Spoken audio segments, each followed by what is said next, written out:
volem agrair a l'Ajuntament de la Cellera que ens hagi cedit aquest espai, un espai escènic de poble, però un espai que servirà per fer aquesta acció formativa d'aquest programa. Dues reflexions. En primer lloc, quan la Taïna, la coordinadora d'aquest programa, em va parlar que eren 9 o 10 persones en aquesta taula, em vaig alarmar dient quantes associacions, i per l'altre costat em vaig alegrar perquè crec que arribar al nostre sistema cultural, el català, arribar a estructurar que els diferents professionals de la cultura s'organitzin per fer-se sentir, per fer arribar les seves aspiracions, per intentar influir en les polítiques que es donin al país, crec que és important. I és un reflexe d'un canvi que s'ha produït en els últims anys. I m'alegro molt que sigueu tants, cada un amb la seva especificitat, cada un aportant una reflexió sobre aquest tema que és la professionalització en el sector cultural, que alguns encara en posicions una mica clàssiques i fins i tot romàntiques consideren que la cultura no ha de tenir res a veure amb l'economia, que la cultura no té res a veure amb la professió i tot això. I un país és més feliç a la mesura que els seus artistes, els seus creadors, els seus intèrprets, els seus actors puguin viure de la cultura. Quan més gent pugui viure de la cultura, més la cultura aporta a la societat, ho retorna a la societat i a més té consciència d'aquest tema de la professionalització en un moment en què s'està debatent també el tema de l'Estatut de l'Artista, etc. La segona reflexió, que em sembla important, és més conjuntural. Degut a un canvi de govern, hem recuperat el Ministeri de Cultura a Madrid, el Ministeri de Cultura a Madrid, i aquest Ministeri de Cultura ha entrat en un conflicte, com ja heu seguit, un conflicte d'interessos, de dimissions, etc. Però en aquest conflicte hi ha una variant que em sembla que és interessant en el context del que avui debatem. El José Guirao, el nou ministre de Cultura, després de la dimissió del senyor Huerta, se l'ha presentat com un gestor cultural. Per primera vegada, puc dir quasi segur, de la nostra democràcia, el ministre de Cultura ve avalat d'una carrera professional en el sector cultural. Ho pot fer-ho bé o pot fer-ho malament. Ens pot agradar o no ens pot agradar les seves polítiques. Però almenys és una persona que ve avalat d'haver sigut director de la Reina Sofia, d'haver sigut director de la Casa Encendida, que era un dels equipaments més innovadors a Madrid durant la primera dècada del 2001, i crec que això és important. I s'ha presentat com a gestor cultural, no com algú que ama la cultura, ni com un florero de la cultura, sinó com algú que té una carrera professional en aquest camp i que teòricament en sap. Jo crec que és interessant aquest canvi perquè crec que no és habitual. Generalment, en les responsabilitats de les polítiques culturals es posa algú que estima la cultura o algú que és escriptor, però que no algú que hagi fet una carrera professional, que tingui uns mèrits en la gestió de la cultura, i crec que és un tema important. Per tant, no em vull estendre més, només avui farem cada associació, perquè són moltes, faran un flash de 5 minuts de què fan, i després, a la segona part, obrirem un torn d'intervencions i de preguntes, però el que ens interessa és veure aquest arc que tenim aquí, què és cada associació, per què s'ha creat, què ha fet i què aporta perquè tinguem un coneixement d'aquestes associacions. Anirem per ordre. Comença l'Anna Domínguez, de l'Associació Professional de la Gestió Cultural de Catalunya, que és el gerent d'aquesta associació professional. Sí, moltes gràcies per convidar-nos. La veritat és que és un plaer estar aquí. Amb les 10 associacions també comentàvem que la trobada té aquest poder, de trobar-nos tots, que sí que ens coneixem, la majoria, però el fet d'estar aquí a sobre i parlar conjuntament dona com més força al sector. I jo us parlaré de l'Associació de Professionals de Gestió Cultural, d'ara endavant APGCC, ja veureu que les sigles que anirem dient són una mica complicades de dir, això ja ho tenen, les associacions. Bé, la nostra associació va néixer el 93, o sigui que farà 25 anys ara, i va néixer una mica amb la voluntat de reivindicar el que és la professió de gestió cultural, que fa 25 anys començava a sonar, i ara, encara avui en dia, ens costa que es reconegui que és un gestor cultural. Com bé deia l'Alfons, avui estem molt contents perquè el Ministre de Cultura és gestor cultural i se't defineix com a tal, però no és tan fàcil que tu vagis pel carrer i diguis que és gestor cultural i t'entenguin, no? Encara és com, bueno, però tu exactament què fas? Doncs una mica la funció de l'associació és aquesta, reivindicar el paper que tenen els gestors culturals. I de fet va néixer així d'uns exalumnes d'un dels primers màsters de gestió cultural, i la voluntat era aquesta, donar eines als professionals per millorar el que és la formació, l'acompanyament professional, per donar suport, esperar una mica dels serveis que fem, però sobretot té com aquesta part més política d'anar fent com de corcó amb les institucions i d'anar definint bé què és un gestor i de la importància del nostre paper, perquè al final tots els que estem al darrere de qualsevol projecte cultural són gestors culturals. Tot allò que no és creació segurament és gestor cultural i per tant va per aquí la cosa. Llavors, nosaltres ara mateix tenim una base social bastant àmplia, som 700 socis i sòcies que treballen en àmbits molt diferents, públics o privats, treballen des de biblioteques a museus, direcció d'equipaments culturals, tenim també un perfil més freelance, de gent que treballa en teatre, en producció, etc.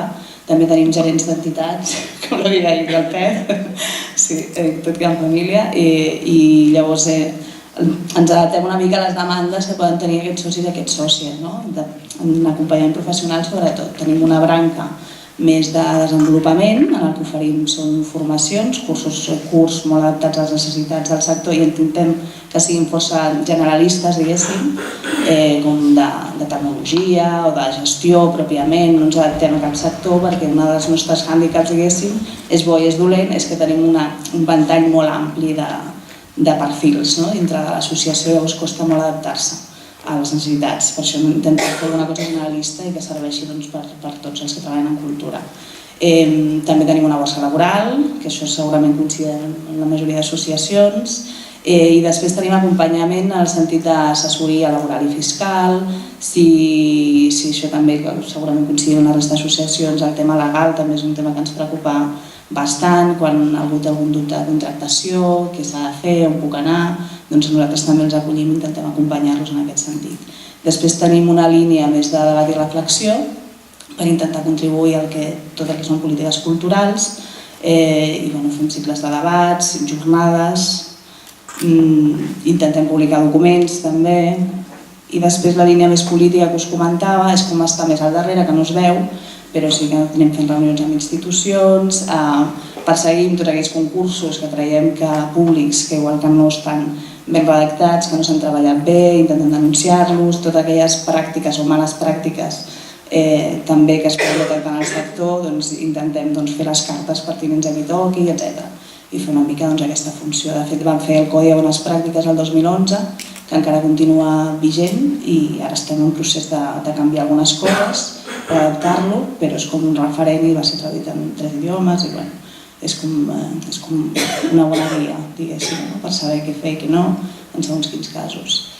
I bé, jo diria que ràpidament seria això. Després, com ens organitzem nosaltres, com totes les associacions tenim una junta directiva i ara la nostra força principal són els 700 socis que tenim i li volem donar com molt motor a això, i llavors estem fent com comissions que seran obertes, que ja s'estan obrint algunes d'elles, per adaptar-nos a les necessitats que tenen els socis i perquè els socis puguin contribuir també a enfortir més el sector des de l'associació. Tenim comissions de desenvolupament professional, d'advocacy o posicionament polític, de gènere, també estem obrint ara, en fi, totes aquestes, i de comunicació també. I bé, jo crec que així escuetament seria això i després, si voleu, entrem més en detall. Molt bé, Anna, gràcies per complir el temps i per explicar l'Associació de Professionals de Gestió Cultural, que és una associació d'àmbit més general, més generalista del camp de la gestió cultural. Ara seguirà Abigail és l'Associació Professional de Teatre per tots els públics de Catalunya, que ja seran associacions més de sectors de la cultura, d'àmbits de la cultura, que a més d'aquesta visió més general tenen necessitat de treballar conjuntament per les particularitats de cada un d'aquests àmbits de la cultura que ara veureu a partir d'ara. Gràcies. Primer de tot, agrair que ens hàgiu convidat, això crec que ho repetirem tots, però bé. Nosaltres ens diguem Associació Professional de Teatre per a tots els públics, perquè el primer problema que tenim és que infantil té aquest significat de, és l'infantil. Aleshores, quan es va crear l'associació, van decidir que fos per a tots els públics. I teatre amb el sentit ampli de la paraula. Nosaltres tenim socis de dansa, circ, en tenim socis que compartim, amb que això cap problema. La TTP va néixer l'any 2000 perquè hi havia molt intrusisme, molta gent que feia actuacions per a nens però que no era la seva feina i tots els professionals es trobàvem en aquest hàndicap que no podien oferir les mateixes condicions siguen ells que pagaven tots els impostos i tots els requisits i ho tenien tot contra altra gent que potser eren mestres o tenien una altra professió i el cap de setmana, agafo la guitarra i veig a cantar pels nens.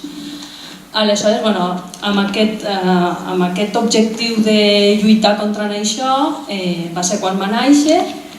Les nostres socis, la característica és que tots són empresa,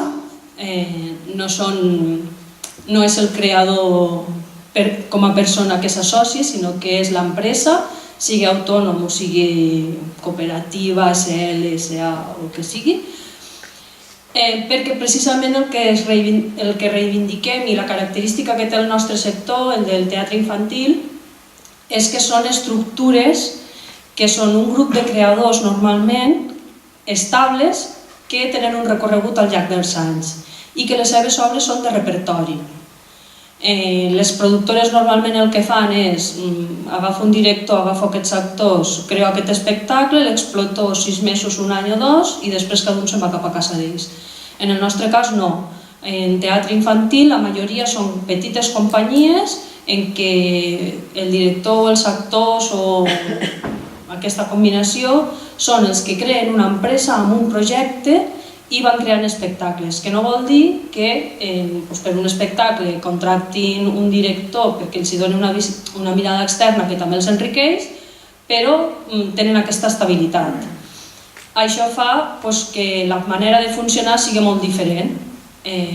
Són estructures que tenen lloguers o inclús tenen locals propis, tenen normalment en algú a l'oficina, tenen unes furgonetes pròpies, fan molts quilòmetres, actuen molts dies a l'any, perquè a més, si ho sabeu o no ho sabeu, els catxers de les companyies d'infantil són molt ajustats, amb el que és a base de fer moltes actuacions que poden tenir els recursos per anar-ho pagant tot. Aleshores, amb tota aquesta situació, com a TTP el que fem és una mica, també suposo que ens ho anirem repetint tots molt, és la part d'anar fent de gota malaia davant de les institucions, que es tinguin en compte aquestes característiques.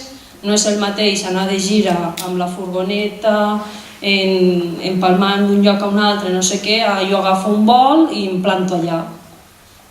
Són casuístiques diferents. Parlem això a nivell de Generalitat, diputacions, per anar perquè es tingui en compte a nivell de subvencions, de fires, de polítiques culturals, que es tingui en compte totes aquestes característiques. Després oferir informació, també l'assessorament als socis, visibilitat. És una cosa que falla molt, perquè costa molt sortir a la tele, sortir als diaris, que et coneguin. Hi ha companyies, nosaltres tenim socis que aquest any han fet 45 anys de companyia i ja tenen una part de gent que diu, ostres, aquests anem-nos a veure perquè ja sabem. I són gent que han treballat molt, que són molt reconeguts, però després aquí a casa nostra no són tan reconeguts i la gent no ho sap. Veuen el Jerónimo Stilton a la tele, però no veuen qualsevol altre espectacle que ha fet moltíssimes més actuacions i arreu del món. Anem batallant amb tot això. Després, el 2014, vam crear un portal web que es diu escenafamiliar.cat, que està impulsat des de la TTP, que el que vol és això, donar aquesta visibilitat al sector. Està subvencionat per els socis i per una part de subvenció que rebem de l'administració pública, però intentem donar cabuda a tota la programació professional que es fa a Catalunya. Siguin socis, no siguin socis, siguin companyies catalanes, no siguin catalanes. I explicar tot el que hi ha al darrere, perquè moltes vegades s'han tingut de sentir i per una hora per això que fas als nens cobres 1.000 euros? Hòstia, tu sí que veus bé. I dius, no, perdona, aquí al darrere hi ha tota una feina, que també és anar fent pedagogia de tot això de cara que la gent ho entengui. I més o menys això ens estructurem també amb una junta directiva, l'assemblea, tenim grups de treball, grup de treball per crear mercat, per veure com podem aconseguir més programacions tant a Catalunya com a fora, formació, educació, toquem diferents àmbits i ho deixo aquí per ara. Molt bé, moltes gràcies. A continuació parlarà César Comte, de l'Associació Professional de Dansa de Catalunya. Vinga, doncs, agraïments fets, diríem, en general, i per intentar estructurar un discurs que no repeteixi moltes de les coses que ja s'han dit, perquè moltes d'aquestes associacions, de cara al soci, oferim els mateixos serveis o similars. Diríem que l'Associació Professionals de la Dansa neix fa 30 anys, i neix, és una entitat absolutament de caire sindical. Per tant, com a diferència del que parlava l'Abigail, en aquest cas sí que només són les persones físiques aquelles que es poden associar i tenim un perfil diferent, amb diferents tipologies. Per tant, tenim intèrprets i ballarins, evidentment, però tenim també una massa social molt important de docents, que també és una massa interessant. També tenim altres perfils, dels quals també hi ha fotògrafs, gestors culturals que es dediquen a la dansa, i tenim al voltant d'uns 500 associats, aproximadament. Neix de caire sindical sobretot per reivindicar una mica la professió i les condicions laborals en les quals aquesta professió per les quals s'ha de lluitar, diríem. Per tant, pel seu reconeixement i perquè et diguin això que tu dius de fas teatre infantil i està poc reconegut, doncs direm, a part de ballar, què més fas? Perquè amb això hi ha gent que diria no pots viure, doncs no. Diríem que hem de lluitar constantment contra aquesta pregunta per dir això és una professió, això té les condicions adequades perquè tu t'hi puguis dedicar i puguis guanyar la vida, com qualsevol altra professió. Això vol dir que hi havia una branca important a nivell laboral, a la qual s'havia d'estructurar un document marc que marqués quines són les regles de joc, i uns anys més tard va néixer un pacte laboral, en la qual encara segueix vigent. Hi ha unes 15 companyies que estan adherides i per tant que segueixen aquestes regles de joc a l'hora de contractar. No val tot, allò és el que s'hauria de complir. I també neix amb una branca molt important a nivell educatiu. Les arts escèniques en general dintre del sistema educatiu no sabem on estan encabides, diríem, vull dir que estan molt poc, i si estan no entren mai per la porta, sinó que entren per la finestra a través d'algun professor, alguna activitat extraescolar, alguna cosa que no té res a veure amb el sistema educatiu reglat, i nosaltres continuem batallant i lluitant perquè aquestes arts escèniques, en aquest cas el moviment, i en general qualsevol de les altres arts escèniques, entri per la porta com ha de ser. Hi ha hagut diferents intents, però que han sortit absolutament ranes, com per exemple això dels batxillerats artístics, però al final acaben impartint aquestes classes gent que és professor de literatura, que acaba fent teatre, o gent que és d'educació física que acaba fent alguna cosa de moviment, si es pot dir així, sense reconèixer que hi ha professionals amb estudis reglats i regulats per l'Institut del Teatre, per exemple, que poden ser docents i poden exercir això. Aquestes són dues àrees importants, la sindical i l'educativa, i a partir d'aquí n'hi ha d'altres, com la de projectes culturals, en les quals nosaltres ens vam veure obligats així a ampliar amb la voluntat de crear mercat laboral pels nostres professionals, sobretot en una època de crisi en la qual diríem que els nostres professionals actuaven molt fora però no actuaven gens a Catalunya. Ara actuen una miqueta, però sí que ens vam encarregar de començar a crear projectes propis per portar la dansa a llocs com a les biblioteques, fer un projecte que es diu Balla amb un llibre per Sant Jordi, a partir d'una cosa que vam fer evidentment com a associació i a partir de les dades que es recullen fer una radiografia de quin és el moment i com es troba, quina és la salut del sector a Catalunya, i vam veure que estava a la UBI o a la UCI o a no sé on estava. Llavors es va crear un pla integral en la qual es van col·locar moltes mesures per intentar sortir de la UCI al sector, però es van fer totes les mesures, però al costat no es va posar el corresponent casella de l'amor dels diners que havien de ser executats, i amb això ho hem continuat fins a arribar a un pla d'impuls que fa 2 anys que es va crear, on sí que ens van dir que ens estimaven una miqueta i ens van donar uns diners per intentar començar a crear activitats i sobretot a crear circuit i a portar la dansa a llocs on no havia aparegut mai. Intentar crear bones experiències des del començament en pobles molt petits i a partir d'aquí intentar generar una mica de difusió i cultura de la dansa i començar a veure que allò no és difícil, sinó que no s'ha explicat bé o no ha arribat mai. A part d'aquestes 3 àrees, evidentment, hi ha una que fem conjunta i no l'hem dit ningú, que les associacions treballem conjuntament i fem un pla de formació continuada pels nostres associats, perquè és evident que els nostres professionals algunes característiques tenen en comú i per tant tenen mancances comuns, i amb això també ens hi dediquem i fem formació continuada no artística, sinó que està dedicada molt més a la gestió, molt més a projectes. Doncs això, dilluns en fem una que es diu, una cosa molt interessant, si tens un projecte, quina figura jurídica t'has de crear per tirar-lo endavant, si vols ser associació, si vols ser SL, si vols ser i autònoms. Per tant, ne fem de conjuntes i a part ne fem d'artística conjunta. Nosaltres tenim l'obligació, els nostres associats s'han de cuidar el cos cada dia, per tant tenim l'obligació com a associació de fer classes de manteniment, l'obligació i la voluntat diríem, de fer classes de manteniment pels nostres associats perquè el seu cos és una cosa important i per la qual han de vetllar. I en fem a la Caldera, que és la segona, estem instal·lats. I l'últim coseta per apuntar, que és una cosa que hem començat a treballar no fa gaires anys, que també ens preocupa molt, que és una cosa que es diu transició professional. Nosaltres, i amb això ens donem de la mà de la gent del circ, tenim una vida laboral, els nostres professionals, relativament curta. Un ballarí ha de baixar als escenaris, hi ha estadístiques europees que diuen que baixen als 30, aquí ho allarguem una miqueta més i es pot aguantar fins als 40 de l'escenari, però després els hem de fer veure que hi ha més vida més enllà dels escenaris, que també n'hi ha, i aprofitar aquesta matèria primera que tenen i que han utilitzat durant tots aquests anys aquesta formació per continuar-la en el seu àmbit o fora del seu àmbit. Això és un tema que a Europa està superestructurat, hi ha entitats que treballen perquè aquesta gent es reincorpori al sistema d'una forma normal, habitual i no hagi de caure en la misèria social, diríem. I aquí hem començat a estructurar o hem començat a treballar perquè es comenci i soni alguna cosa tant a nivell estatal com a nivell nacional.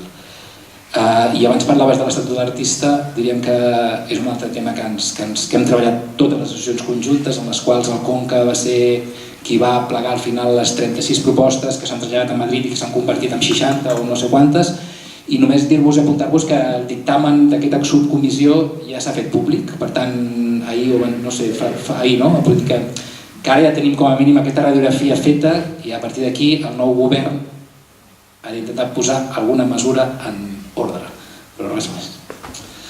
Moltes gràcies, César. A continuació parlarà Albert Fort, de l'Associació de Professionals del Circ de Catalunya. Bon dia. Els agraïments. Parlar després de que han parlat ja 2 associacions que us han explicat gairebé el mateix que fem nosaltres, doncs intentarem explicar alguna cosa més, però vull dir una mica, hi ha associacions que amb un que hagués parlat n'haguéssim tingut prou. Però bé, l'Associació de Professionals de Circ, que es crea l'any 2004, està formada per uns 350 associats, persones també, no som empreses, tots som persones físiques, som majoritàriament artistes de circ, però també hi ha gent de la gestió especialitzada en el circ, directors, fisioterapeutes, vull dir que en principi s'associen perquè estan vinculats al sector del circ. El sector del circ, el sector de la cultura habitualment, malgrat la importància que té i que l'hem de tenir en compte a l'hora de l'economia, és un sector fràgil. El del circ ho és molt més encara fràgil. I per tant és una associació que fa dues funcions. Intentem fer de sindicat, però també, com que tampoc tenim patronal, no tenim empreses, diguéssim, doncs som sindicat, patronal, associació empresarial, ho som tot, perquè no n'hi ha cap més, d'alguna manera. Per tant, hi ha coses que tenim dificultats, fins i tot incongruències dintre l'associació a vegades. Bàsicament desenvolupa tres funcions, una de relació amb les institucions, una mica amb el mateix que han explicat els companys, doncs de lluita per com es contemplen les activitats que generen el propi departament, l'Ajuntament de Barcelona, els altres ajuntaments. Hi ha una tasca institucional molt important en relació a l'activitat que generen aquestes institucions i de reivindicació contínua amb tots els departaments de la Generalitat, amb treball, de condicions, de millora de condicions de treball. Hi ha una altra funció important que és de difusió en general del circ i en millorar la percepció que tenen els nostres ciutadans del sector del circ, que durant molts anys va ser terriblement dolenta, diguéssim. Sembla que ara comencem a ser un sector estimat i valorat, però durant molt de temps no ho ha estat i no fa tants anys d'això, no? I una tercera pota molt important, que és de professionalització dels nostres associats i de dotar de serveis donar serveis als nostres associats, més o menys com hem anat explicant tots. A partir d'aquestes tres potes que se centra el treball, doncs desenvolupem, l'associació s'articula per comissions, és una associació privada, sense ànim de lucre, manté una oficina, els altres no ho hem dit, però també tots tenim una oficina bastant professionalitzada, més gran o més petita. La nostra som 2 persones i mitja que dediquem la nostra feina realment a intentar que els nostres associats millorin les seves condicions.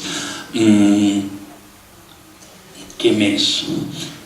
Evidentment fem un aspecte formatiu, és un aspecte important del que fem, no formació artística, igual com us ha dit el Cèsar, conjuntament amb les altres associacions fem, sobretot les que estem vinculades a les arts escèniques, fem bastanta activitat conjunta, però també en generem més activitat pròpia de servei als socis, des de tallers de com s'han de demanar les subvencions, una mica el que anem fent tots. No sé, em sembla que el que us volia dir més o menys ja us ho he dit tot. Farà preguntes, Molt bé, a continuació parlarà Rosa Andreu de l'Associació d'Actors i Directors de Catalunya. Bé, gràcies, agraïments repetits.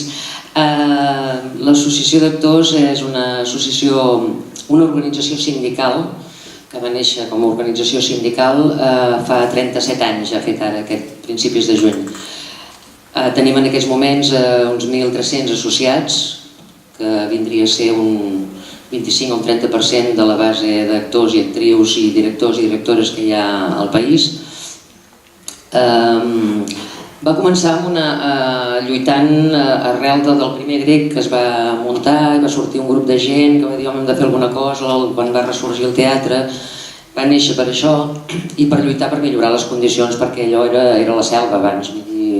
Cada maestrillo tenia su librillo i es feien un munt de funcions setmanals, no hi havia ni tema de riscos laborals, no hi havia res pautat. Amb aquesta voluntat,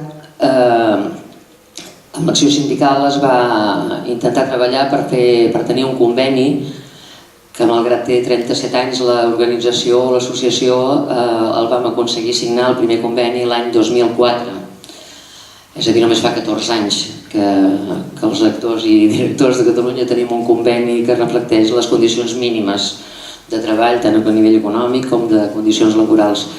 Al llarg dels anys, aquesta activitat sindical s'ha anat...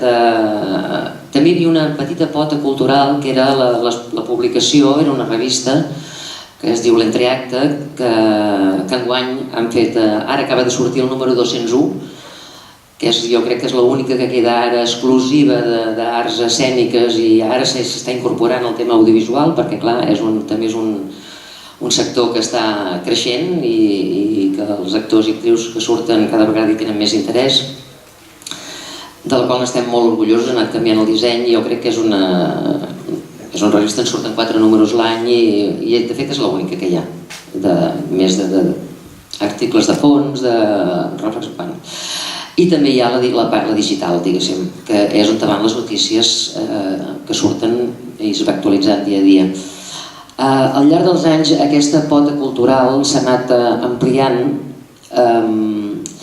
i en aquest sentit organitzem, per exemple, per donar també feina als nostres associats, perquè vosaltres, el circ, la dansa, ha sigut un sector menys tingut, potser el teatre no és que hagi estat gaire millor, per la gran majoria.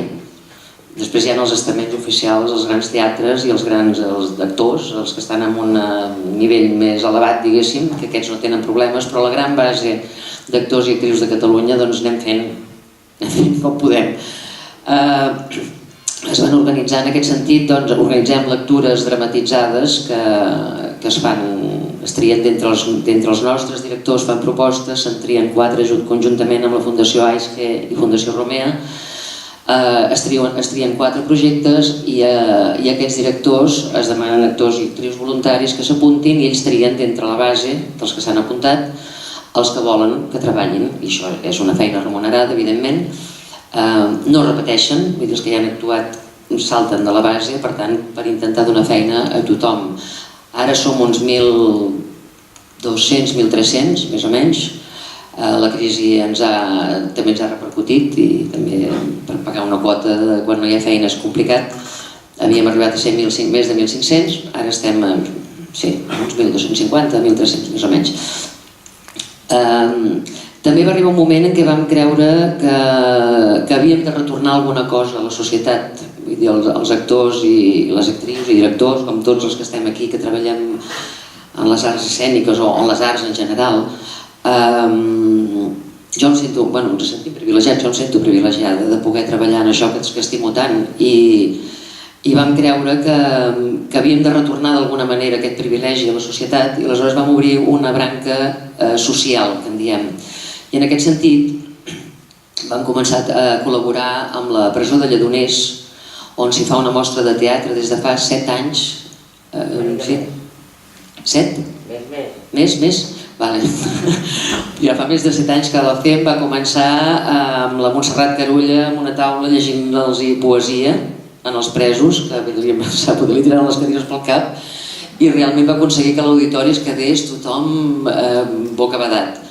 A partir d'aquí era una mica pagar despeses, ara ja podem retribuir la feina i els nostres associats presenten, qui vol, es fa una convocatòria, poden anar a presentar els seus projectes en aquest festival que es fa un cop a la setmana, crec que és el mes d'octubre o novembre,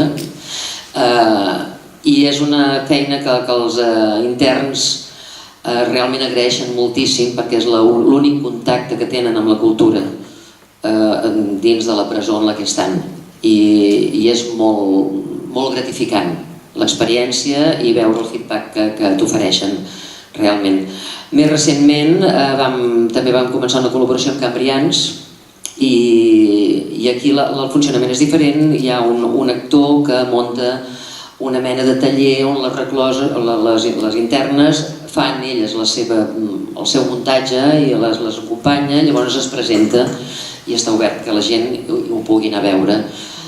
I ara, des de fa un any o dos, també volem entrar en el tema del teatre inclusiu. No volem entrar, hem entrat. Ara estem en contactes amb una noia d'Anglaterra que treballa amb nens autistes, vull dir que intentem ampliar una miqueta. Com a organització funcionem com la resta, fem aquestes píndoles informatives conjuntament pels nostres associats, per tots. Tenim junta directiva, tenim un consell directiu, tenim una oficina a la Fabra i Coats on hi ha en l'actualitat 7 treballadores. Hi ha una gerent, hi ha qui porta comunicació, hi ha qui porta l'administració, hi ha qui porta tema comunicació, n'hi ha dues, hi ha una advocada especialista en el nostre ram, que és molt complicat perquè no estem enlloc, bueno, sí que estem enlloc, estem amb els comerciants de comerç i els toreros, estem en el mateix epígraf. I hi ha una advocada laboral específica pels temes laborals.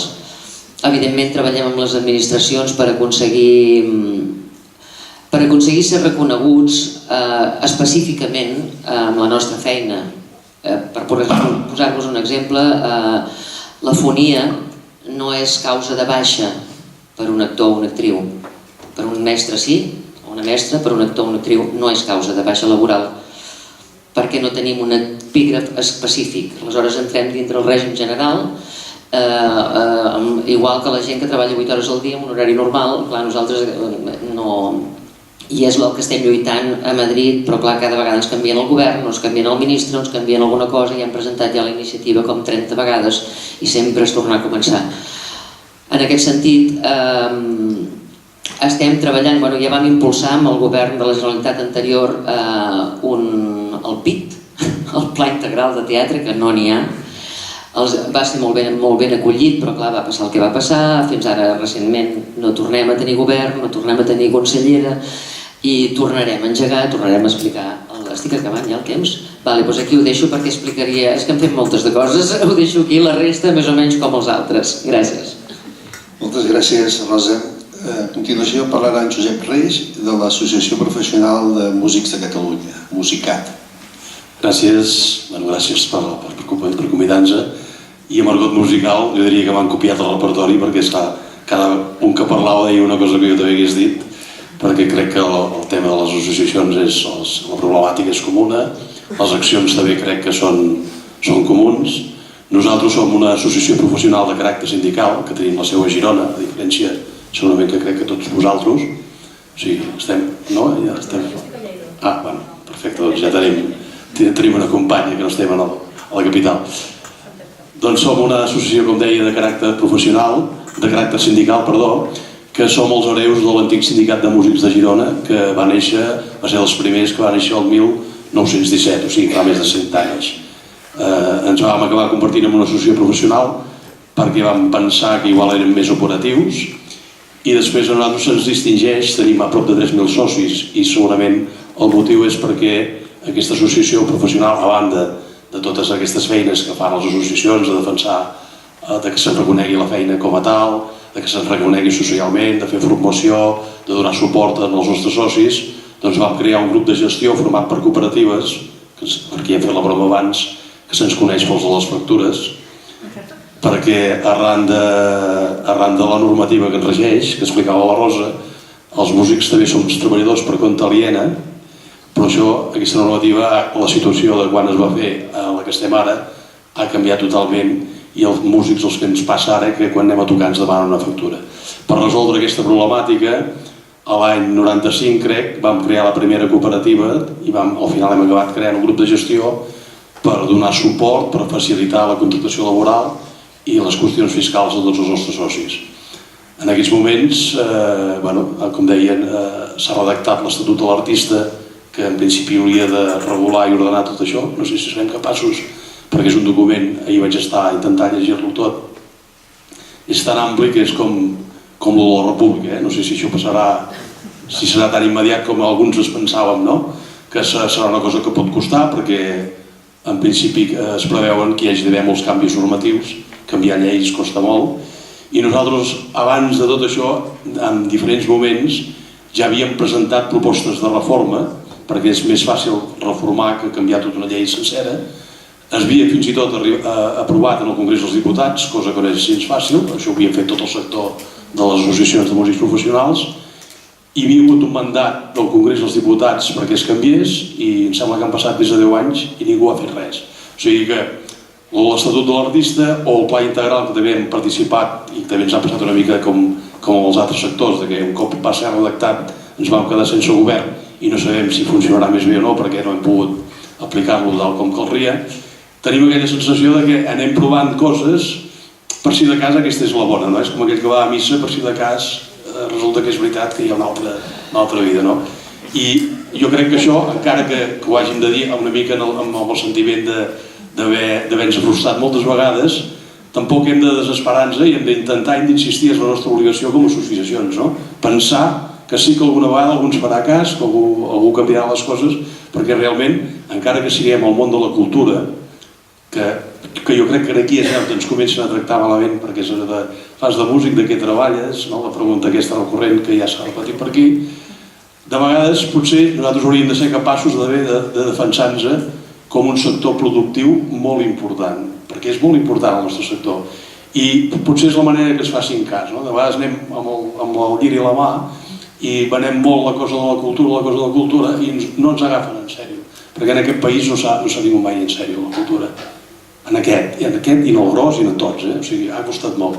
I de vegades la música es pensa que són els grans noms, els teatres són els grans noms, els grans equipaments, però ningú se'n recorda que hi ha un teatre, que segurament s'hi han fet moltes coses i ha començat molta gent que igual ha acabat dedicant-se a aquesta professió. Amb la música, que és una de les arts, crec, de les més numeroses, que per això no hi ha només una sola associació, n'hi ha diverses, i el sector de la música, des dels tècnics a molta gent, les discogràfiques, un sector molt ampli, molt atomitzat, pensem que realment ens hauríem de defensar l'estratègia, crec que hauria de ser més del sentit productiu, al final, que és allà on la gent es comença a moure, quan es comencen a parlar de diners i de repercussió, perquè amb l'aspecte cultural ens costa molt a tots plegats, em sembla.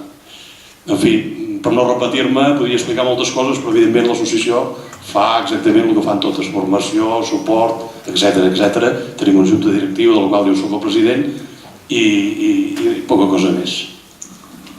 Molt bé, moltes gràcies, Josep. A continuació parlarà Mònica Camp de Pedrós, de la Plataforma Assembleària d'Artistes de Catalunya. Hola, gràcies per la convidada i disculpes pel retard. M'he perdut, bé, és igual, estic aquí, disculpeu. Bé, doncs la Plataforma d'Artistes per Catalunya és una associació bastant nova, deu fer 2 anys i mig més o menys que va néixer, perquè l'antiga associació d'artistes visuals va haver-hi bastants problemes de gestió, econòmics i així, que ara estan en judicis, i era una associació bastant piramidal, i en canvi aquesta associació que s'ha creat ara vol ser transversal i és assembleària, amb la qual és un sistema, des del meu punt de vista, molt interessant de treballar, però també és més complexa. I últimament amb els temes polítics hem tingut bastanta conflictivitat. El que es fa, diguéssim, és que cada 2 anys la meitat de la Junta ha de plegar també per anar renovant els càrrecs, i la Junta nova, de la que jo formo part, de la Comissió de Territori d'aquí de Girona, doncs ara convocarem noves eleccions a veure si, perquè és la primera vegada que es fa el traspàs també. És una associació, pel que heu comentat, bastant semblant. El que vol fer és promoure la professionalització de l'artista i de les arts plàstiques. Realment el sector està com els altres, s'han fet estudis que ara es publicaran, però hi ha molt poca gent, poquíssim tant % d'artistes plàstics que poden viure realment i dedicar-se totalment a l'activitat. Llavors el que es funciona és amb comissions de treball, també hi ha grups de treball, hi ha diferents anelles. La seu està al MACBA, tenim una secretària que treballa unes hores, també hi ha serveis jurídics, es paga un advocat. Ara mateix hi ha poquets socis, són uns 400 i pico, i el que s'intenta és també donar a conèixer l'associació, perquè quan més siguem tindrem més força. I el que sí que es vol és que hi hagi representació en el territori, perquè a vegades sembla que tot el que va passant a Barcelona, al MACBA, al Santa Mònica, queda com allà i Per això tenim aquesta secció de territoris, a Tarragona, Lleida i a Girona, que el Bòlit ens cedeix també per poder-nos reunir i fer les activitats. I bé, hi ha també, molt semblant als altres, hi ha diverses comissions d'educació, no només per donar cursos als associats, sinó també per intentar incidir que no hi ha especialistes a les escoles d'arts plàstiques i per lluitar també estem amb les institucions, també fent treball també d'aquest de gota a gota, intentant defendre... Bueno, és que és bastant semblant, Molt bé, moltes gràcies, Mònica. A continuació, David Grau, de les companyies d'arts escèniques professionals de Girona. Bon dia, gràcies per la invitació, salutacions. Doncs res, l'Associació de Companyies Professionals de Teatre de la província de Girona és una associació molt semblant, amb tot el que hem parlat, molt jove, té 2 anys, ens vam crear com a associació fa 2 anys, a l'inici del 2016, i parlant amb diferents companyies de la província, veiem que les problemàtiques que teníem eren molt comuns i vam decidir associar-nos perquè creiem 2 punts bàsics. Primer, les relacions amb les institucions, d'acord, tant la Diputació de Girona com el Departament de la Generalitat aquí a Girona. Hi havia problemàtiques que eren molt comuns i que volíem intentar resoldre. Una que era molt bàsica i que creiem que era un prejudici important és el fet li vam donar molta importància, vam lluitar-hi des del primer moment, el programa .cat, tots ho sabeu, el programa de la Generalitat de Catalunya, que totes les arts escèniques, un catàleg virtual que està allà dintre, subvencionat per actuacions, i la Diputació de Barcelona subvencionava molts diners que la Diputació de Girona, Lleida i Tarragona no fa. Llavors, o sigui, un ajuntament ara sí, ja s'han inclòs també. Nosaltres vam fer-ho aquí a Girona també, vam treballar perquè no sortís més econòmic, o sigui, l'Ajuntament de la Diputació de Barcelona i sortís més econòmic que contractar-nos amb un de Girona, això ho vam aconseguir, i altres temes que també, la gota malaia aquesta que dieu amb les institucions que anem treballant. Un altre dels punts importants que dèiem era la visibilitat de les companyies en el propi territori, d'acord? Companyies que fa 20 anys que existeixen o més dins del territori i que molts cops els mateixos programadors, gestors, tècnics d'ajuntaments amb prou feines coneixen, d'acord? No programen, no? I aquí hi havia una feina a fer que anem fent a poc. Al principi vam fer un estudi de tots els professionals de les arts escèniques que estan involucrats dins d'aquestes companyies, d'acord? No sé si ho he dit, però l'associació està formada per companyies professionals, d'acord? Llavors tot això ho vam plasmar sobre paper, vam arribar a la conclusió que som 300 i escaig professionals en aquestes 30 companyies que formen, gairebé 30 companyies que formen l'associació, d'acord? Que girem a prop de 3 milions d'euros anuals amb funcions, etc. I tot això ho havíem de plasmar sobre el paper, ens ho vam fer-ho, d'acord? Ens vam donar visibilitat nosaltres mateixos i després vam dir, doncs ara anem a donar visibilitat a les institucions, als ajuntaments, als tècnics, etc. Això hem creat diferents accions per fer-ho. Una de les primeres que vam estrenar el setembre passat, de l'Skype en viu, que va ser una mostra de les companyies que presentaven showcases dels seus espectacles, una trobada amb els programadors, i llavors d'allà va sortir tot un seguit de contractacions de bolos, encara que sigui com molt simple, però és que els mateixos programadors, els mateixos tècnics de la província, molts cops diuen que és molt difícil veure un espectacle teu, jo no el puc programar perquè un el vaig a veure.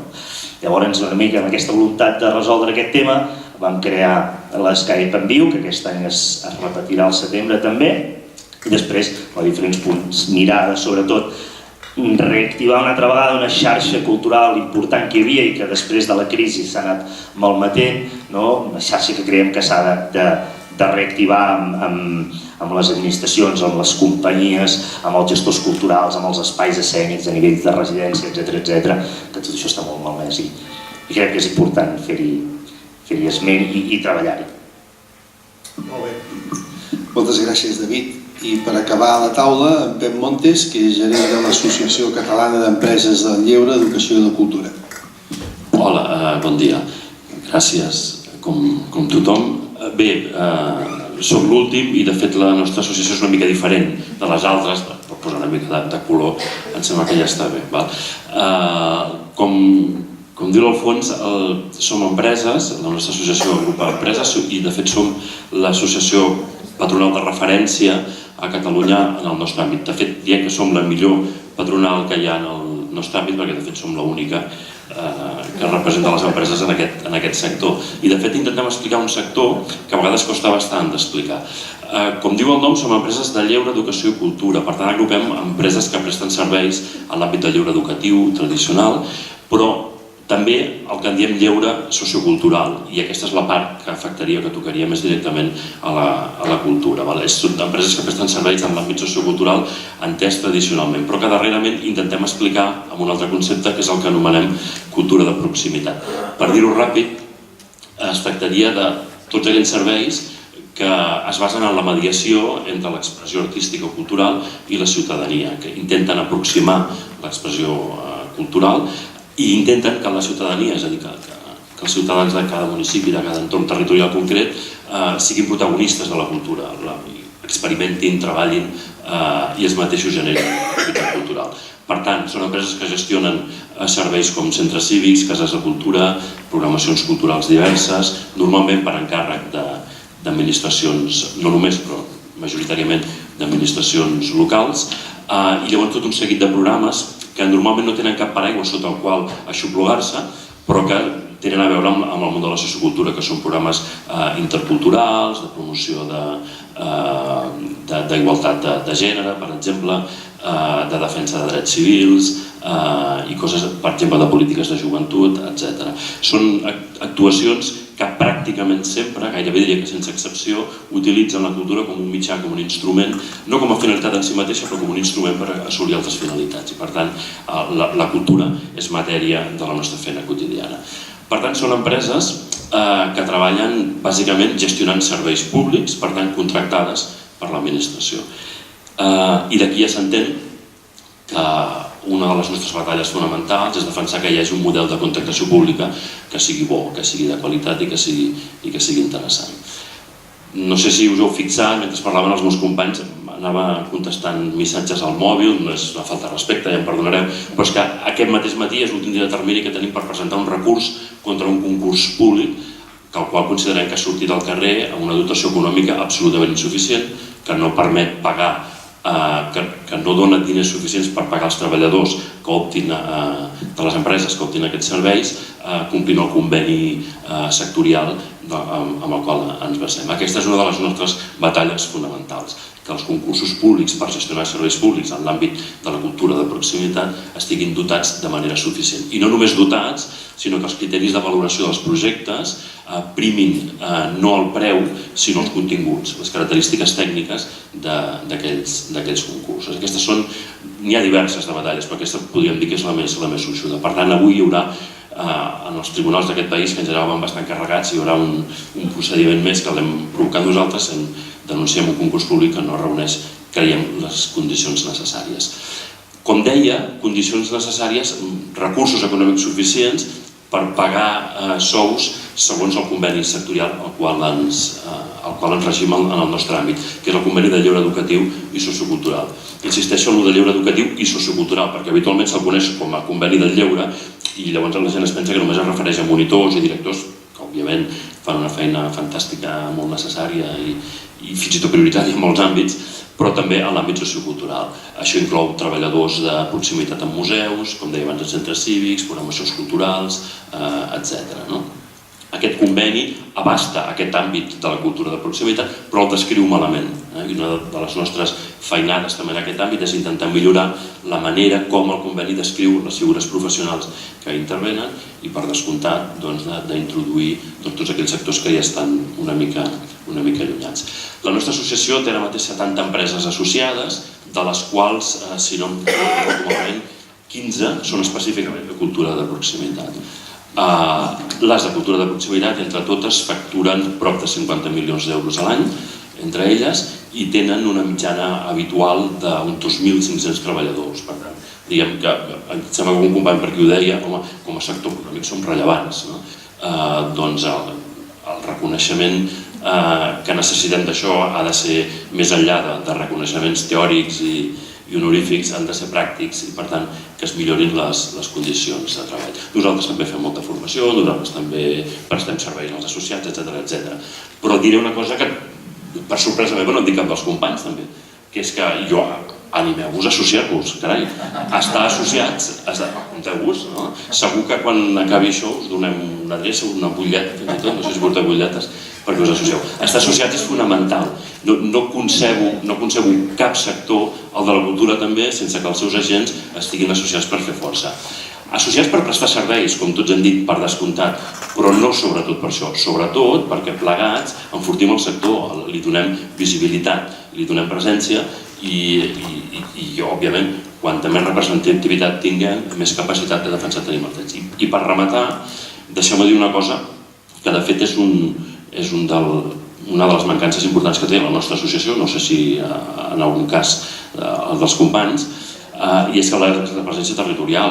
Tenim la seu a Barcelona també, òbviament no ho sé, però la major part d'empreses tenen seu a Barcelona o a l'entorn metropolità, però fa relativament poc van fer un intent de prospecció per veure en l'àmbit de la cultura de proximitat quantes empreses hi havia i ens van sortir prop de 150 empreses en diferents models, des d'autònoms a SLs, SCPs, cooperatives, etc.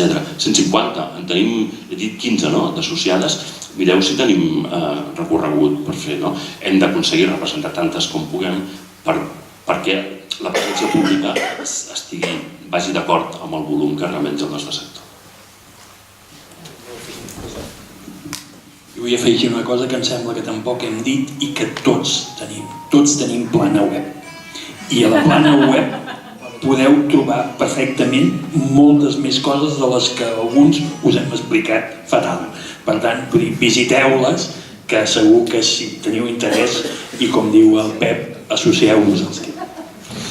Molt bé, moltes gràcies per aquest ventall de possibilitats que evidencia un dinamisme en el sector cultural que a vegades no és conegut, no? Sempre parlem de l'administració, però no parlem de les associacions professionals, de que organitzen d'alguna manera, estructuren d'alguna manera la seva voluntat de participar en les polítiques culturals, en les decisions culturals d'aquest país. El nombre d'associats i el nombre d'empreses, etc., demostra, i si és el nombre de facturació, demostra la importància que té aquestes associacions professionals.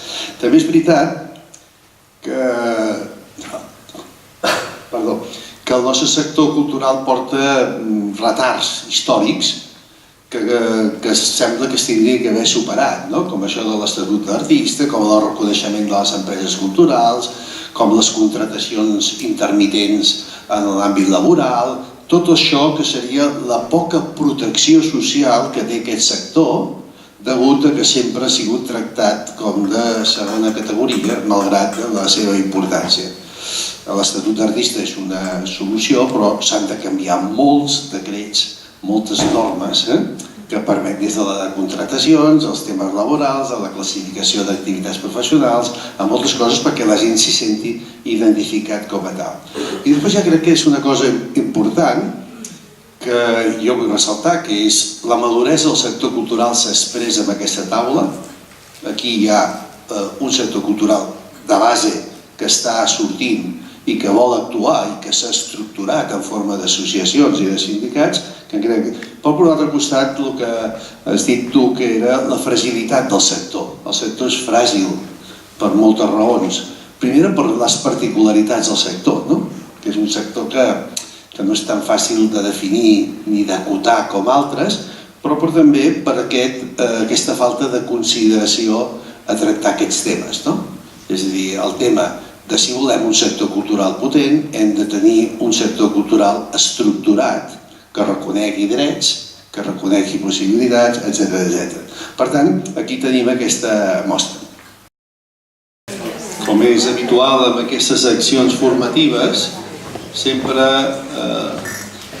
la programació incorpora experiències que els hi donem poc temps, però que sí que siguin variades, que ens presentin 3 experiències de camp de la gestió cultural des de diferents àmbits.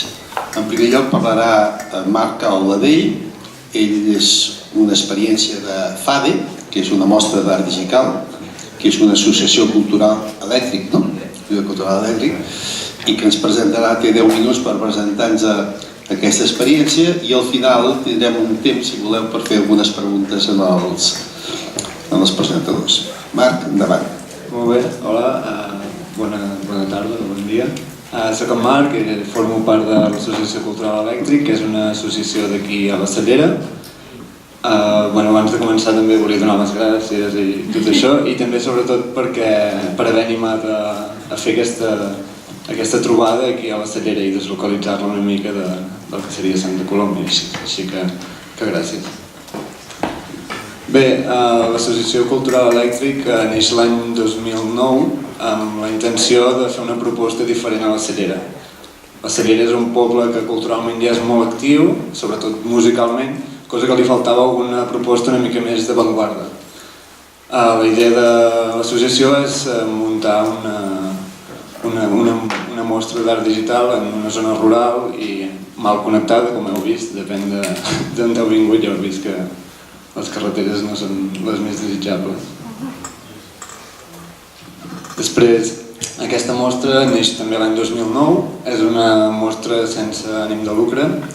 Li diem FADE perquè va iniciar-se dient Festival d'Art Digital i Electrònica, ara actualment és una mostra d'art digital i només són cicles. I el que fem és, durant una setmana, programem diferents activitats on es relaciona la ciència, la tecnologia i l'art. I això busquem tenir un tipus de públic molt ampli, des dels públics més petits fins a la gent més adulta. El FADE té un pressupost de només 6.000 euros, per això us podeu imaginar la dificultat de dur a terme això. I bé, el FADE es fa gràcies sobretot a la gent que accepta participar, ja siguin artistes o formadors o científics, etc. I també a moltes entitats del poble, com podria ser el centre parroquial. Ens cedeixen tots els espais del poble, ens deixen això a l'església, ens deixen que les germanes, ens deixen fer una mica el que ens ve de gust, i també altres entitats i sobretot l'Ajuntament del poble, que durant aquests últims 10 anys ha cregut molt en el projecte. Això diríem que el FADE és com un festival així una mica punky, perquè se surt una mica de totes les normes generals i tots els artistes que venen en unes condicions molt diferents de les que anirien a qualsevol altra mostra o festival o trobada. I, després passem un petit vídeo, dura un minut.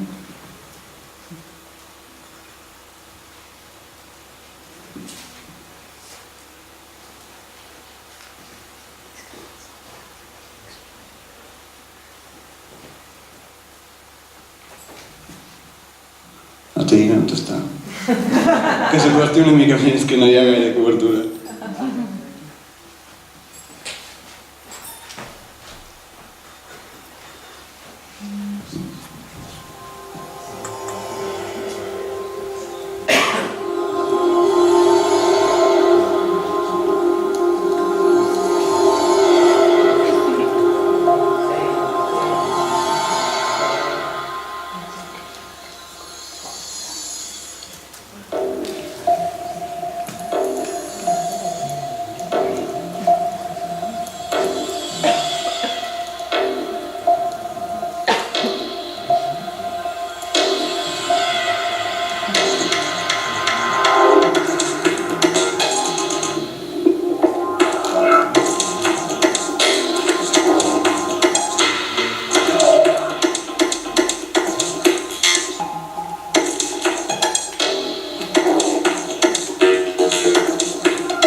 El vídeo penso que resumeix molt bé el que és el FADE, perquè és com molt curt i molt intens, perquè programem moltíssimes activitats durant una setmana i això. Els objectius de l'associació quan es va muntar aquesta mostra eren sobretot això, que és una mica ja el que hem anat parlant, que són crear un espai permeable entre la ciència, tecnologia, art, una activitat integrada en el teixit social. Sobretot això és com una de les parts més importants de la mostra, ja que des de l'associació sempre hem intentat nodrir la mostra amb la gent del poble. Fer-los a partícips, ja sigui a llar de jubilats o a les escoles o al casal d'estiu, que formin part d'activitats que es duen a terme durant la setmana i que acabin amb la culminació d'algun tipus de proposta que passi el dissabte, que és com el dia gran de la mostra. Després, potenciar els processos de divulgació i sobretot la lliure distribució de contingut. Per això també entre setmana muntem tot tipus de formacions i xerrades adreçades a tots els públics i per tots els nivells, sempre relacionant l'art i la tecnologia. Actuar com a laboratori d'idees és clau també per nosaltres, ja que el que proposem als artistes és que vinguin aquí, que tindran un ambient familiar, relaxat, on es trobaran a gust, on es trenquen totes les barreres públic-artista i que poden arriscar-se a venir i fer el que ells creguin i que nosaltres ho acceptarem. Després també en una zona rural, com és aquesta del Terrorogent i sobretot desconnectada ja a nivell tecnològic i així, és molt important també intentar potenciar vocacions amb la mainada, intentar que s'interessin per la tecnologia, la ciència o l'art i intentin que surtin gent preparada o que tinguin ganes d'experimentar en aquests sectors. Després, evidentment, les propostes que surten del territori, nosaltres som els primers en posar-nos-hi o involucrar-nos i a donar-los un espai de visibilitat. I teixir lligams això amb totes les associacions de la zona, escoles, etc. L'estructura de la mostra és molt bàsica. Tenim els projectes multimèdia, que són les exposicions.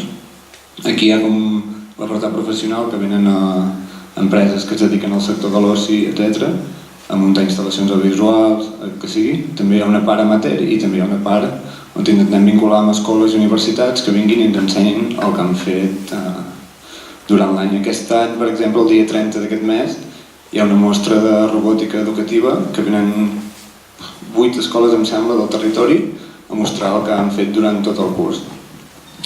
Després, les formacions específiques són petites píndoles que fem nosaltres en tallers, etc., també enfocant en la ciència i l'art. Les xerrades de divulgació, que és el que us comentava que fem entre setmana, i els espectacles en directe, que és la culminació de la mostra, que és el dissabte. Ens ajuntem i aquí a la plaça d'aquesta, quan sortim del teatre, hi ha música, hi ha espectacles, hi ha performance. Intentem que hi hagi una mica de tot i per tots els públics. El territori per nosaltres és molt important que puguem fer una cosa com aquesta aquí, ja que això és, com ja he dit, està desconnectat una mica de tot i també som una de les poques mostres que queden, per no dir l'única mostra que queda a la zona de Girona en aquest àmbit, que és el de la creació digital i les arts digitals. Punt negre, finançament. Evidentment, és molt difícil. Som una associació sense ànim de lucre. També tots els que participem de l'activitat són voluntaris i el finançament el traiem a partir de subvencions i de cada any generar un projecte nou, intentar explicar el que estem fent aquí perquè ho entenguin des de les institucions, que no sempre és fàcil, i després creuar els dits molt fort perquè t'arribi alguna subvenció. I, bàsicament és això, no tenim gaire més secret. Després, des de l'associació també muntem instal·lacions o xerrades, però són com petites dosis que tenim que nosaltres fem quasi més per nosaltres, per gust, que no pas per nodrir l'economia de la mostra. Bé, els públics ja n'hem anat parlant, són des de nens petits que participen en activitats o tallers que preparem per ells o pensant en ells, fins a adolescents que tenen la part més musical o més festiva. I després al públic també tenim un públic de la tercera edat que és molt important, encara que faci gràcia, dintre d'una mostra d'art digital, però aquí a la Cellera és molt important perquè hi ha un gran sector de la població que és de la tercera edat i també l'intentem involucrar a partir d'això, de participar en accions i Si veniu aquest any veureu que la plaça a la tarda està plena de gent gran, gent petita, gent de totes les edats, cadascú té el seu espai i això és una cosa que ens fa estar molt, molt contents. Només això, convidar-vos que aquest any fem 10 anys, que és quasi un miracle que hem arribat als 10 anys, i que serà del 30 de juny al 8 de juliol. Hi ha més de 25 activitats gratuïtes per a tots els públics. Si us interessa, visiteu la web que tenim, fade.cat, o a l'Instagram ens podeu trobar i estareu al dia de tot el que es va programant. I res, moltes gràcies.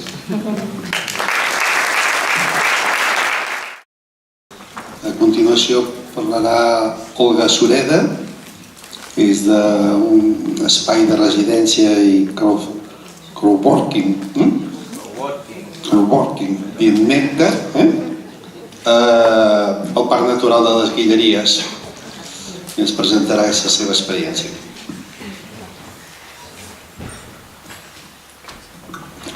Hola, bon dia. També m'uneixo als agraïments. Com ha comentat, soc l'Olga, gestora cultural i cofundadora de Nèctar, junt amb la meva parella Tai Lomas, que avui m'acompanya aquí baix a les grades. I en aquests minuts que tinc us parlaré una mica de què és Nèctar, de la nostra visió, les activitats que realitzem i quins són els nostres objectius. Nèctar és una associació cultural que dinamitza la cultura a través d'activitats de formació i on treball i projectes es combinen amb passions i activitats mitjançant la col·laboració, la connexió i la innovació. Nèctar es basa en la creença que treballar en un entorn sostenible, rural i col·laboratiu, però alhora connectat a l'àrea metropolitana i al món global, restaura i apodera les persones de manera professional i personal. Nèctar és un projecte obert, és un lloc inspirador i creatiu de coneixement amb una connotació de llar, on individus i grups formen part d'una comunitat local i internacional. També és important dir això perquè tenim persones que arriben de totes parts del món.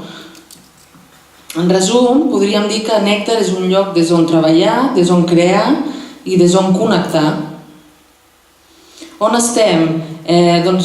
Com ha comentat, estem a dins del Parc Natural Les Guilleries, estem envoltats de boscos, amb vistes al pantà de Sau i estem situats en una masia catalogada del segle XVI.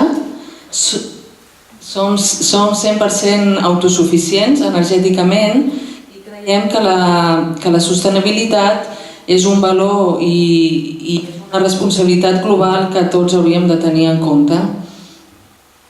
Aquí algunes fotos de les vistes que tenim des de la masia. Ara us passaré a parlar una mica de les activitats, us faré un resum d'algunes de les activitats que hem realitzat en aquests gairebé 2 anys que portem. És a través de les activitats que nosaltres connectem habilitats entre diferents... No sé què passa. Puc parlar sense micro, És a través de les activitats que connectem habilitats entre diferents cultures i disciplines. També, com que volem que d'alguna manera volem involucrar a totes les persones en el nostre projecte, tenim un programa de voluntariat en el que els voluntaris contribueixen amb habilitats, hi ha un intercanvi de coneixement entre tots i és important per nosaltres tenir un enfocament positiu de fer junts de forma col·laborativa. Precisament vam començar a Nèctar, vam arrencar a Nèctar amb una convocatòria de Building Camp que va tractar en una experiència de 2 setmanes en les que vam conviure amb un grup de persones de diferents perfils, des d'artistes fins a dissenyadors gràfics, interiors, arquitectes o fins i tot economistes, que entre tots vam pensar una mica quins serien els pilars de Nèctar, del projecte, i a fruit d'això vam començar a construir alguns dels espais interiors i exteriors de la masia.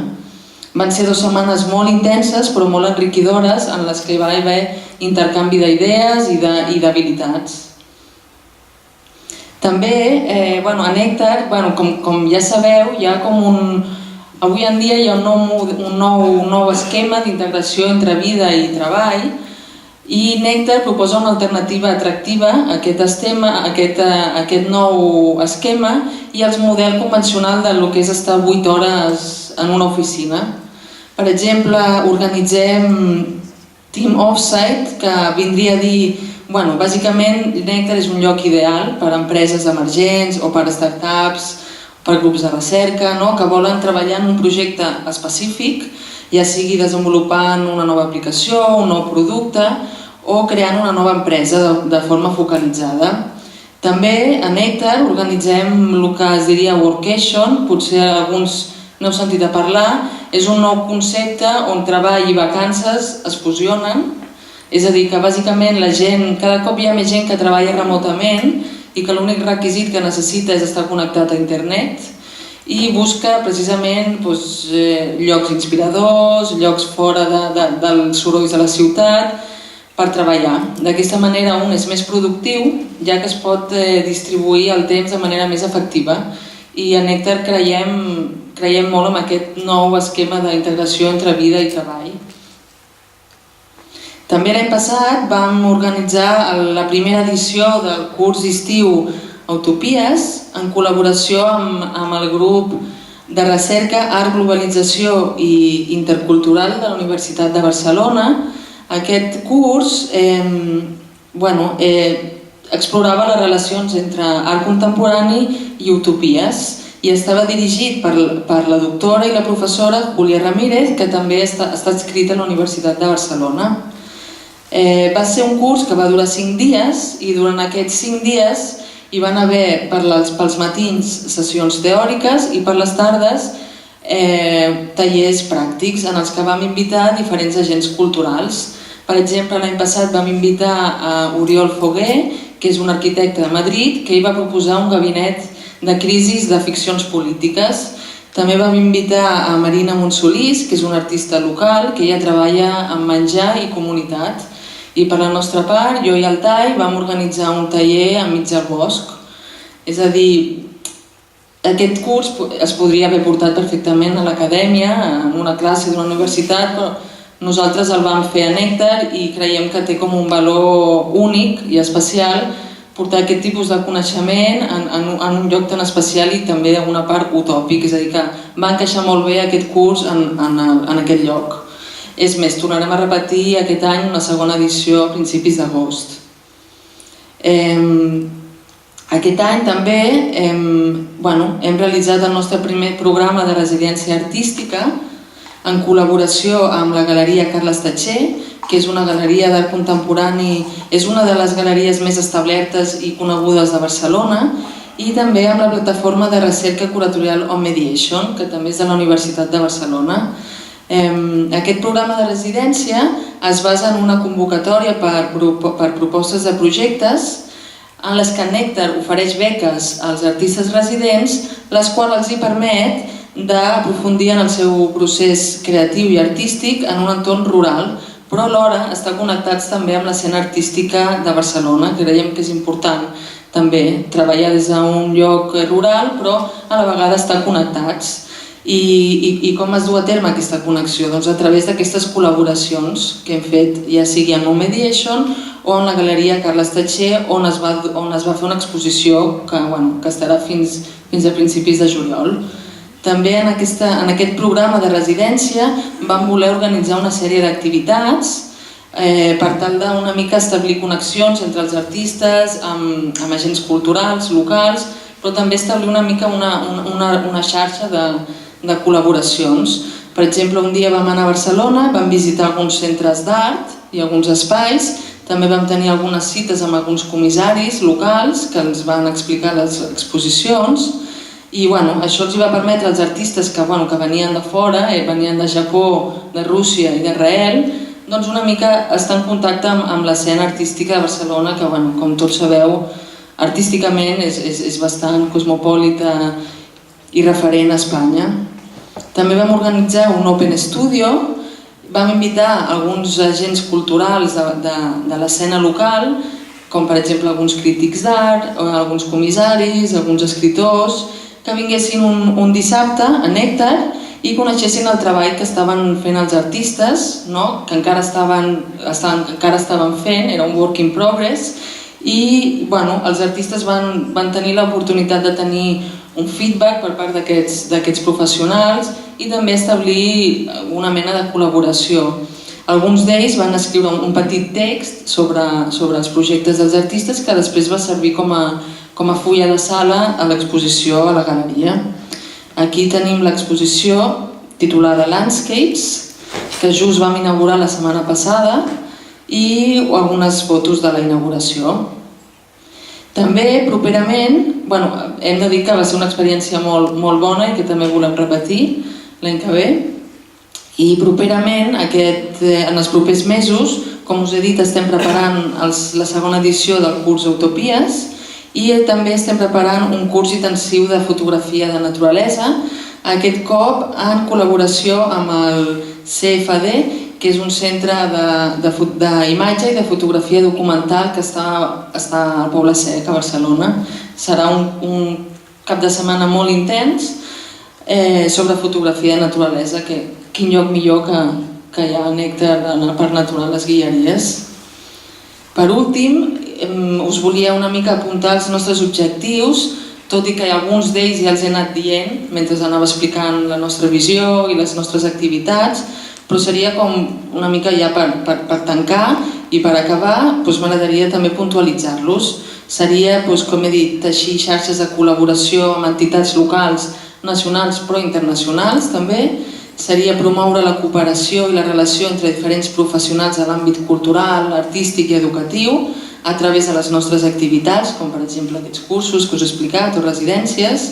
Seria obrir diàlegs entre la creació contemporània, internacional i local, generar un centre de producció artístic i creatiu on compartir interessos i iniciatives al voltant de l'art i la cultura. També seria, com he explicat al principi, desenvolupar un projecte sostenible en un entorn rural, dinamitzant el territori on ens trobem. Tenim la voluntat de construir un espai de trobada, d'intercanvi i de col·laboració. També volem estimular la posada en marxa d'idees i projectes multidisciplinars i establir i potenciar un networking global des d'un entorn rural i local, aportar capital humà qualificat a les zones rurals i contribuir a la seva diversificació i, per últim, oferir una proposta alternativa als esquemes de treball i vida. Per si voleu visitar-nos, aquesta és la nostra web i el nostre contacte i moltes gràcies. I la tercera i última experiència d'aquest matí és en Francesc Xavier Ferrés, és de la IDEA Associació Cultural del Centre Cultural Can Clos. Bon dia, gràcies una altra vegada, com diuen tots, per felicitar-nos de fer aquest acte que va ser Cellera. Som Francesc, de la IDEA Associació Cultural, també de la Cellera de Ter. És un fet a destacar un poble com la Cellera, de 2.000 habitants, tingui tanta activitat cultural i creativitat. S'hauria d'estudiar aquest efecte. I els objectius de la nostra associació és molt similar als que estem parlant amb els companys i us explicaré una mica 4 trets de com treballem a IDEA. És una associació sense afany de lucre, és molt jove, som fundats el 2014, però també és fruit d'una llarga experiència, sobretot de la jefa de la presidenta, Mónica Riller, una artista polonesa, i es van donar compte que hi havia una xarxa internacional d'artistes, creadors i associacions que es podien aprofitar per desenvolupar activitats. Amb aquestes activitats volien contribuir a la promoció dels creadors, incentivar la recerca, la producció artística, és que això de parlar no... promoure la mobilitat internacional d'artistes, el talent creatiu considerem que per un territori com el nostre pot ser un eix vertebrador pel seu desenvolupament i realitzem diferents activitats. També un tret característic és que gràcies a les activitats que hem realitzat aquests anys som una primera entitat associada a la Federació de Joventuts Musicals de Catalunya. Això ens permet fer un cicle de concerts que fem a diferents ciutats i podem oferir en poblacions petites espectacles que habitualment només es podien veure a grans ciutats com Barcelona. També estem a la Junta Directiva de l'Associació del Desenvolupament Rural Integral del Territori i darrerament també ens hem incorporat a l'Ateneu Cooperatiu de Terres Gironines, on es fan diferents activitats pel desenvolupament i potenciació de l'economia social. Aquests són alguns espais on fem les nostres activitats. Com veureu, són diferents localitats, tant de grans com petites, i nacionals i internacionals, consolats generals, per fer intercanvis. I basem la nostra activitats en 3 sectors. Un és la gestió cultural, que, com deien els companys, gestionem, promoure la interrelació, la cooperació, l'intercanvi entre professionals, afavorir la interrelació i que vagin sortint cada vegada més propostes. Ens hem trobat que vam fer una activitat en l'estona de després, sortant 2 o 3 activitats noves, celebrem conferències, exposicions, i una de les coses que estem més satisfets és la de buscar espais que estan en desús i presentar un calendari d'activitats per recuperar-ho. Això són una mica un resum d'algunes de les activitats que fem perquè veieu que van des de mostres culturals, tant aquí a Catalunya com a altres ciutats d'Espanya com a l'estranger, on per exemple en Polònia van fer una mostra de la cultura catalana a l'any 2015 i encara es celebra Sant Jordi en una ciutat com Dains de més d'1 milió d'habitants. Van desenvolupant. Creiem que la cultura és una bona excusa per interrelacionar territoris. El compromís social, també fem diferents activitats, reciclatge, interrelació a través de la cultura o de la creativitat, beques, hem aconseguit algunes gràcies a algunes fundacions estrangeres. Relacions internacionals, com us deia, és un dels punts que treballem més perquè ens facilita obrir-nos i facilitar més activitats en alguns espais i fer intercanvis. Can Clos és la seu de la nostra associació. Es pot dir que ens ha ajudat molt aquest espai per poder trobar socis i fer productes, no, més que res activitats, projectes en cooperació amb altres espais. També està aquí a la Cellera de Ter. Ui, què ha passat? Bueno, hi havia un vídeo, però és igual. Can Clos és la seu, és una masia que quan la presidenta la va veure l'estaven tapiant i de seguida ella va veure que era un espai adequat per fer un centre cultural. El primer document notarial que es disposa de la masia és de l'any 1289 i des de l'any passat vam començar a realitzar activitats en el nostre espai i hem tingut la sort que ja figura el mapatge d'espais de creació i producció cultural de Catalunya, sent així com el primer espai de la comarca de la Selva. Són 2.500 metres quadrats edificats, que hi ha diferents espais per fer les residències, convivències, 4 naus, 17 hectàrees de terreny, que és on podem desenvolupar les activitats a l'aire lliure. Disposa de 4 naus de 150 metres quadrats cadascuna, que és on estem adequant els espais per fer els espais per estudi, magatzem, etc. Diferents activitats, com podeu veure. I aquest any 2015, el 2016 van començar a fer activitats, el 2017 van fer una mica les mostres que fèiem a les grans ciutats, les van portar aquí i continuem. I oberts a qualsevol proposta d'associacions particulars i ja està. Bueno, us recomano mirar la web que us entendreu millor que som. Moltes gràcies. Bé, heu vist 3 suggerències locals i properes d'activitat amb això que es diu avui en dia el territori, que abans es deia el país.